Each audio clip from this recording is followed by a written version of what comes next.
Olá, amigos da Leandro Stormer, eu sou Thiago Bizzi e esse é o Farol LS referente ao pregão do dia 6 de agosto de 2015, dia, espero, de um panelaço histórico daqui a pouquinho, durante aí a propaganda política do PT. Bom, vamos falar então de como se movimentou o mercado. Antes eu tenho aí alguns avisos para fazer. Primeiro, ontem nós fizemos um hangout na Leandro Stormer, eu mencionei isso para vocês, foi bacana, foi meio bagunçado, mas a gente geralmente faz as coisas meio bagunçadas mesmo. Deu bastante gente, acho que foi bem positivo, a gente levantou questões importantes e basicamente o que a gente queria passar em termos de mensagem é que o mercado apresenta já vários sinais que são condizentes com fundos de longo prazo, tanto em aspectos técnicos, gráficos, quanto principalmente de conjuntura política, econômica, o humor que se tem, né, esse pessimismo generalizado. O que não significa que o mercado está fazendo fundo agora. Eu particularmente não acredito que o mercado esteja fazendo fundo agora, mas é altamente provável que no horizonte de talvez 2 anos o mercado esteja bem mais alto do que está agora. Lembrem, é nos momentos de enorme pessimismo que o mercado faz os fundos, da mesma forma que é nos momentos de enorme otimismo que o mercado faz os topos. Sempre foi assim e sempre vai ser. O cenário ideal mesmo, né, para que a gente pudesse ser, o mercado fez um fundo, como eu defendi, acho que não só eu, né, seria o seguinte, vamos ver aqui no mercado, a gente tem aquela pancada para baixo, aguda dos preços, né, porque é muito comum o mercado fazer fundos em movimentos mais agudos, como esse fundo que a gente viu em 2011, como o fundo que nós vimos em 2008. Sabe? Se a gente tivesse o mercado numa alfinetada aqui nos 45 mil, 44 mil pontos, talvez até rompendo esse patamar, depois voltar para cima, esse para mim seria o gatilho ideal para dizer, cara, agora vale a pena pensar em posições de longo prazo. É muito difícil dizer se isso vai acontecer, mas se acontecer, ótimo. Se não acontecer, de qualquer forma, acho muito improvável que o nosso mercado consiga estabilizar abaixo dos fundos do fundo de 2013 e 2014. Se a gente for dolarizar esse gráfico do nosso mercado, nós já operamos, né, em patamares do fundo de 2008. Okay? Esse gráfico dolarizado aqui não está perfeito, mas nos dá uma ideia. Okay? Os gráficos mais profissionais dolarizados trazem os preços mais para cima desse ponto. Eu mencionei ontem, né, da possibilidade de, bom, uma coisa, aproveitar o eventual movimento de alta que o mercado venha a produzir na base do trade, operar, e operar não se aprende de uma hora para outra, então é importante o sujeito estudar e não deixar para estudar quando o mercado estiver fácil e bom. Essa é a hora de encher os bolsos de dinheiro, tem que aprender a operar desde já, agora é um bom momento. E por isso que eu tomei a liberdade ali no meio do evento de oferecer o curso Análise Técnica para Traders aqui da Leandro Stormer, que é um curso ministrado por mim e que eu considero o curso mais completo sobre bolsa que tem aqui no mercado, com desconto de 25%. Tá? Era só para o evento, mas vou tomar liberdade aqui também dizer que se vocês quiserem com 25% de desconto esse curso que ensina desde tira o cara do conhecimento zero de mercado para um conhecimento pleno a ponto dele conseguir operar de N formas e seguir N métodos, tá? Vocês podem, esse curso está com 25% de desconto, mas para conseguir isso tem que mandar um e-mail para atendimento@leandrostormer.com.br, porque eu não fiz cupom, eu estou botando aqui para fora, aproveitando que eu vou sair de férias, vou deixar esse pepino na mão do atendimento. Tá? Mas vale bastante a pena, pessoal. Muito. E eu também mencionei de uma estratégia que eu considero bem interessante, que de certa maneira é uma operação estruturada, tá? Para se aproveitar de um cenário de bolsa subindo daqui a um tempo. Eu não sei se a bolsa vai começar a subir daqui a 2, 3 meses, 5 meses, 1 ano ou 2 anos, mas eu acredito que dentro de um horizonte de 2 a 3 anos a bolsa vai ter dado uma puxada muito forte. Essa é a minha crença, né? E eu vejo muito sentido em montar uma estrutura de investimento que possa se beneficiar de um cenário como esse, mas que também não perca dinheiro se esse cenário não acontecer. E daí eu mostrei essa planilha aqui, ó.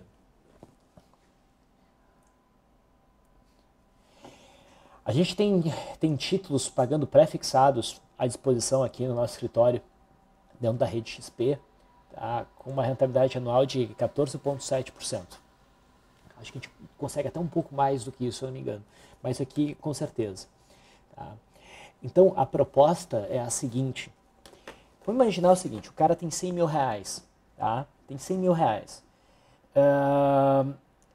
Ele quer se expor ao risco da bolsa, mas não quer perder dinheiro com a bolsa. Que estrutura ele pode fazer? Ele pode fazer o seguinte. Vamos considerar um horizonte de 2 anos, tá? 2 anos. Ele calcula quanto que ele tem que investir desses 100 mil para uma taxa pré-fixada de 14,7, daqui a 2 anos ele ter 100 mil reais. É o cenário B. Tá? É isso aqui, na verdade. Tá? Então, investindo hoje 76 mil reais, daqui a 2 anos ele vai ter 100 mil.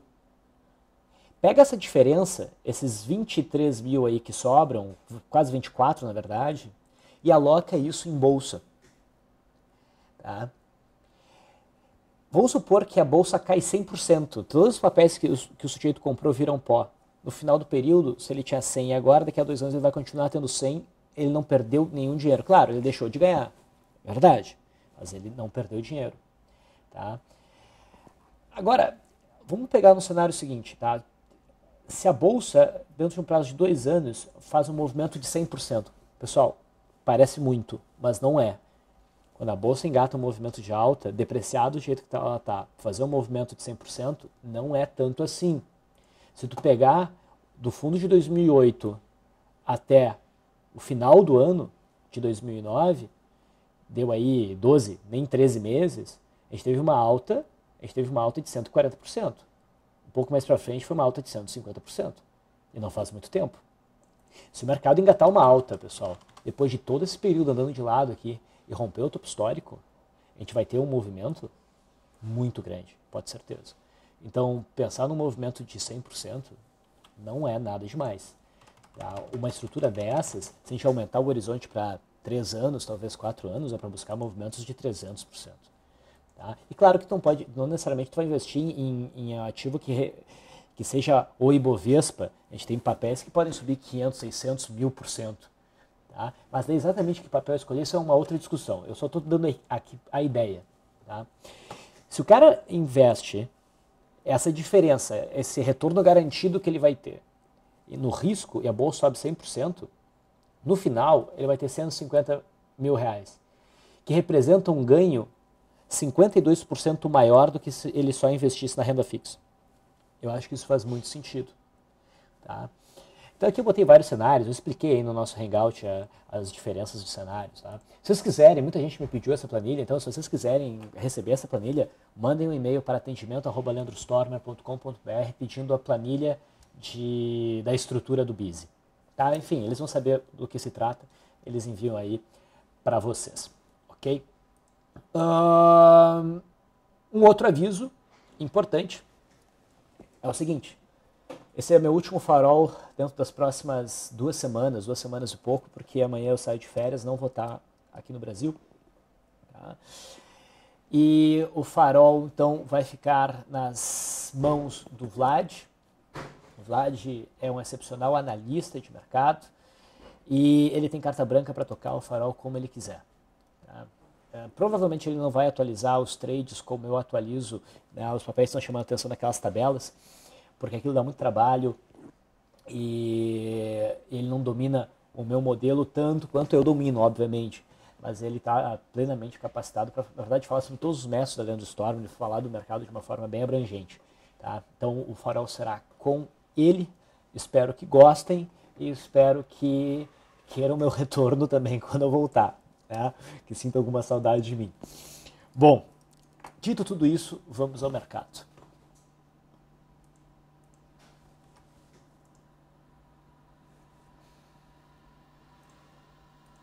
Temos aí na tela o gráfico do índice Bovespa. Hoje, um dia de leve queda, o mercado segue num movimento meio errático, isso está mais ou menos em linha com o que eu esperava.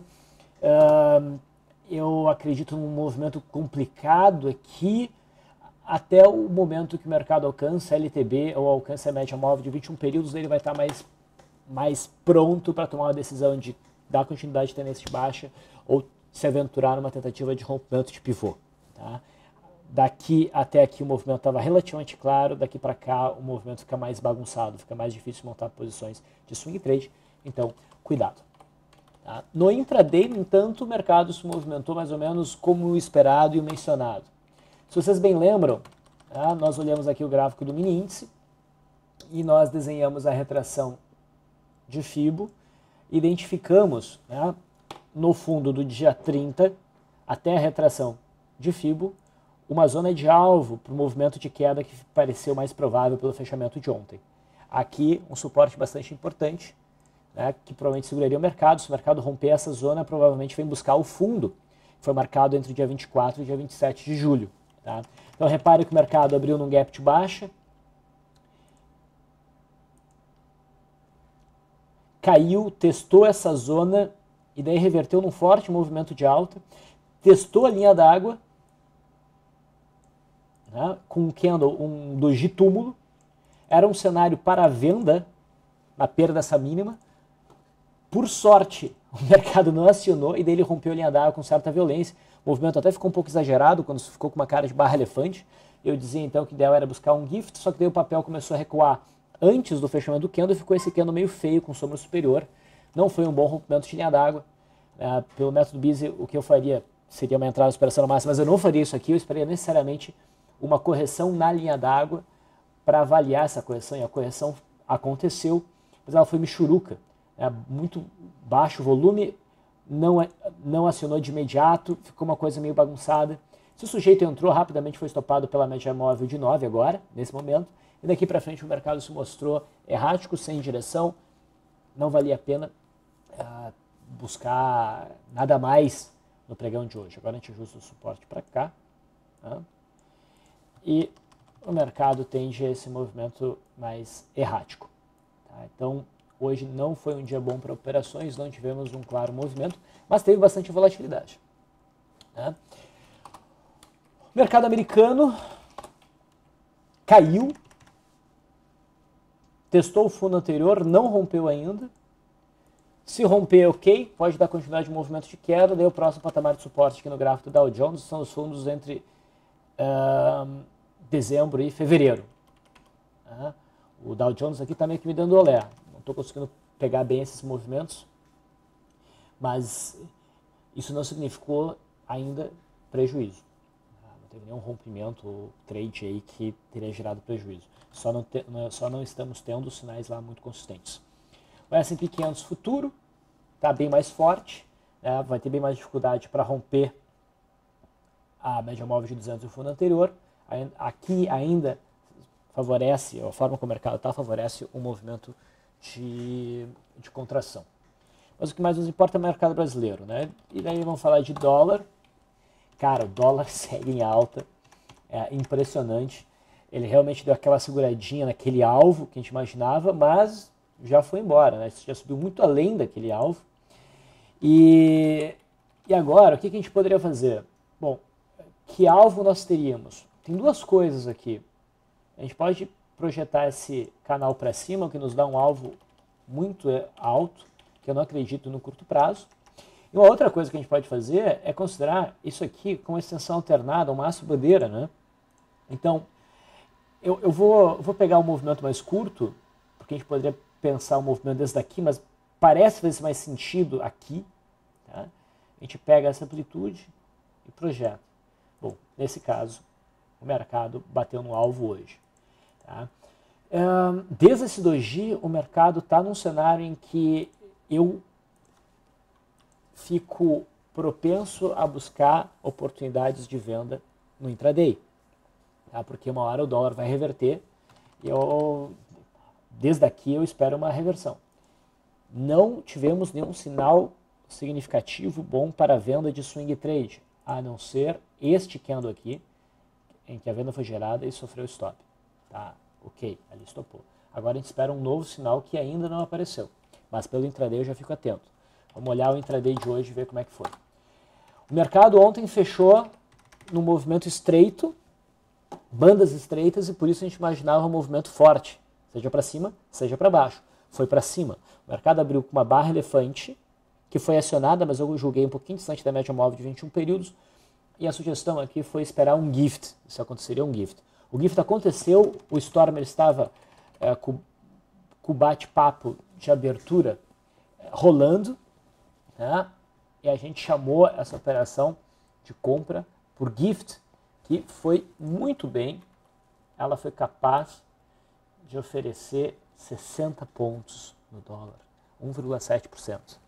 Tá? Aqui, eu não estava no momento que isso aconteceu, mas isso aqui é quase um Twin Towers. Esse é o engolfo de baixo, e com esse pico de volume, com essa característica de gráfico diário e amplitude de movimento intraday, aqui era uma venda.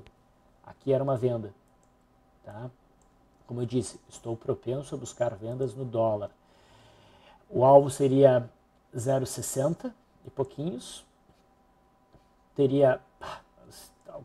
Não teria alcançado por alguns pontinhos, mas um candle de versão em cima da média móvel de 21 períodos, tu pode, no mínimo, botar um stop do tamanho da RP e depois ajustar o stop pela média móvel de 9, que foi aqui, e depois fechar a operação no leilão. Ou um pouco antes disso, né? Que eu não gosto do leilão dos futuros. Fica muito pouca liquidez.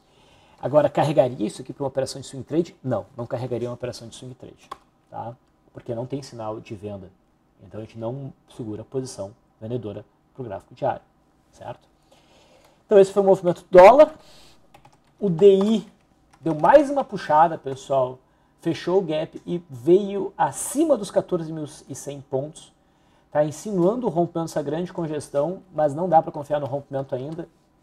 Tá? E se romper vai ser um rompimento esticado, eu esperaria um pullback para buscar posições. Tá? Mas hoje foi um dia tenso, dólar puxando, juro puxando. Tá? Bom, principais papéis, Vale subiu um pouquinho mais, no intraday gerou aqui um rompimento de linha d'água, quase estopou, mas conseguiu fluir. Petrobras, dia de alta, parece que hoje sai balanço dela. Em termos de gráfico diário, não tem nada a ser feito. O setor siderúrgico parece estar montando realmente um topinho de curto prazo. Aquele repique que a gente via no horizonte apareceu, já cumpriu alvos e agora deve ter feito um topinho e ficar mais pronto para corrigir. Esse é o gráfico de Gerdau, esse é o gráfico de Goal, também já é corrigindo em cima da média móvel de 20 períodos. CSNA também vai corrigindo, deve tentar buscar o fundinho anterior. Uzi Minas, mesma coisa, bateu na resistência, perdeu a mínima e abre espaço para vendas. Mas não teve vendas muito claras no intraday não. O setor bancário está ainda meio fraco, eu torço para que Bradesco caia um pouquinho mais. Itaú corrige muito lentamente, não tem nenhum tipo de swing trade aí surgindo, e Banco do Brasil finalmente perdeu uma mínima e deixa mais fácil um movimento de correção em busca aqui dos R$20, mas eu não estou vendo ali um cenário tão convidativo para operações. Ainda chama atenção no pregão de hoje Braskem, que fez um forte movimento de alta, rompendo ali em gap a LTB, pode engatar então o movimento de alta, tem um gap de fuga aqui, a superação na máxima seria um ponto de compra que eu não compactuo, não me arriscaria nessa operação. No intraday, Braskem gerou um rompimento de primeiro movimento de ilha aos moldes de Goal 4 ontem, era um trade que era para ser feito, tinha tudo para ir, fluir, mas o trade não fluiu, gerou um stop no 0 a 0, aí talvez perdendo 5, 6, 7 centavos do ponto de entrada. A gente queria que fosse que nem Goal ontem, né, que nesse rompimento aqui foi capaz de oferecer aí quase 4%. BRML3 está rompendo um fundo que indica um novo período de queda. No intraday teve um rompimento de um primeiro movimento e um cenário aqui para quem estava atento, daquele setup de teste de resistência de gap, que eu ensino no meu treinamento de day trade, tá? Que fluiu bem. Banrisul, o pessoal gerou stop. Lembra que a gente viu uma compra em Banrisul? Aqui. Isso aqui era um pullback, a gente tinha que estar atento ao sinal de entrada. O papel não gerou sinal de entrada, na verdade acelerou para baixo, gerou stop dessa posição de swing trade. E com esse candle aqui, com esse volume para mim, uma barra de ignição, a perda mínima abre espaço para uma queda em busca do fundo no comecinho de julho. Rompimento falso, então o papel tende a buscar este fundo aqui. Dá para buscar operações na ponta vendedora. Outro papel que gerou stop agora, CL3. CL3 até rompe o ombro, cabeça a ombro. Faz um pivô de baixa, obviamente, então. Nesse gráfico me incomoda a posição da média móvel de 200 e essa sombrinha em cima dela. Mas olha o que foi esse volume. E se eu fizer o ajuste do gráfico, aí a média móvel de 200 não é um obstáculo. Então, uma situação aceitável, eu acho que é uma venda. Eu não entraria muito pesado aí, mas é uma venda possível. BVMF está testando ali essa zona de suporte, seria um fundo reflexo. Eu não operaria swing trade, mas eu daria uma olhadinha no intraday, pode surgir alguma coisa. Cosan, que bateu no fundo de 19,50, que é um fundo primário, hoje faz um candle um pouquinho mais convidativo para um repique, volume maior. Não tem uma posição boa para swing trade, mas a gente olha o intraday. Eu já havia dito isso ontem e hoje teve um bonito rompimento de linha d'água aqui em Cosan, que fluiu muito bem. STC3 está no vazio, mas parece tentar montar um fundo. Não é para fazer operação de swing trade de retorno à média, mas vale a pena a gente acompanhar pelo intraday. Tá? Os outros papéis do setor, vamos ver rapidinho. A Croton não conseguiu dar sinal, está mostrando fraqueza ainda. A STC3 foi o papel que nós vimos. A CER3 deu uma puxada, mas não deu brecha para a entrada. E a NIM3, que gerou uma entrada na operação dessa máxima, hoje caiu, mas não invalida o trade. Deixa eu só ver um detalhe. Se pela operação da máxima aqui, a volatilidade era de 42, então 4,28. Por muito pouco não chegou na RP. Mas ok. A operação está válida ainda. Daqui a 2 candles começa ajuste obrigatório de stop por mínimas. Dentro do método BISI de swing trade. Fibra. Não para de subir. Essa cretina faz um candle de dúvida hoje, fora das bandas. Começa a ficar propenso para alguma correção, mas só no intraday. Tem que mostrar um candle forte, baixa, para isso começar a ficar interessante pelo gráfico diário. Tá? E SUSB5 também. SUSB5 está um pouquinho melhor para uma venda, porque o candle aqui tem uma conotação mais baixista. A perda mínima abre espaço para vendas, dá para chamar isso até de um bebê abandonado, mas meu foco seria bastante aqui o intraday. Lojas Renner nos deu um sinal de compra, alcançou RP e depois gerou stop, hoje beliscou de novo o suporte ali por volta do 102 e faz um outro candle de conotação altista, a superação da máxima abriria de novo espaço para uma operação de compra, com stop abaixo de R$100. Também vale a pena ficar atento ao intraday. Marco Polo tocou finalmente no suporte 2,20, mas ao invés de dar um sinal de reversão, faz um candle feio, com um certo gapzinho, pode até ser um gap de fuga, e de certa forma a perda mínima de hoje abre espaço para uma queda em busca dos 2,2. Fica difícil operar esse papel no intraday, porque esse valor é muito baixo, mas há uma chance significativa do papel vir buscar os 2,2 se houver perda mínima. Tá? E para isso aqui ficar interessante para compra, apesar de estar em cima de uma zona de suporte, falta uma reação contrária do papel. O papel mostrar uma entrada de pressão compradora importante. Por enquanto não apareceu. Tá? E por fim, SLC3 está rompendo uma grande congestão, bom volume. Esse me parece, é uma compra, me parece que vai ser aquele tipo de trade que o mercado vai ir lentamente, mas vai acabar indo. Em termos de day trade, que eu não comentei ainda, a NIM3 ofereceu uma barra elefante bem interessante. O alvo dela ficou muito grande por conta dessa sombra, que não invalida a barra elefante, mas nesses casos, como o alvo é muito longo, tem que pensar no alvo por 20% de volatilidade para fazer uma RP e matar a operação 100%. Essa operação teve sucesso, não alcançou o alvo, mas cumpriu a RP e não gerou stop pela média móvel de 9 até o fechamento. Tá? TIMP3 fez um bom rompimento de linha d'água, a gente viu força no papel ontem, ficávamos atentos para o papel hoje no intraday, rompeu a linha d'água bonito, mas estopou quase que imediatamente. Tá? Então não fluiu, bandas relativamente estreitas, vão ficar atentos ao papel para o pregão de amanhã. Pecar, bom, fez um teste de linha d'água, que foi interessante aqui para um cenário de venda, mas também não foi tão interessante assim. O resto dos day trades mais chamativos eu já mencionei ao longo da passada aí nos papéis. Então, vamos finalizar por aqui, já temos 26 minutos. Eu agradeço a audiência de vocês, desejo a todos um ótimo mercado ao longo das próximas 2 semanas. Façam bons trades por mim. Eu volto provavelmente dia 25 ou 26 de agosto. Um abração.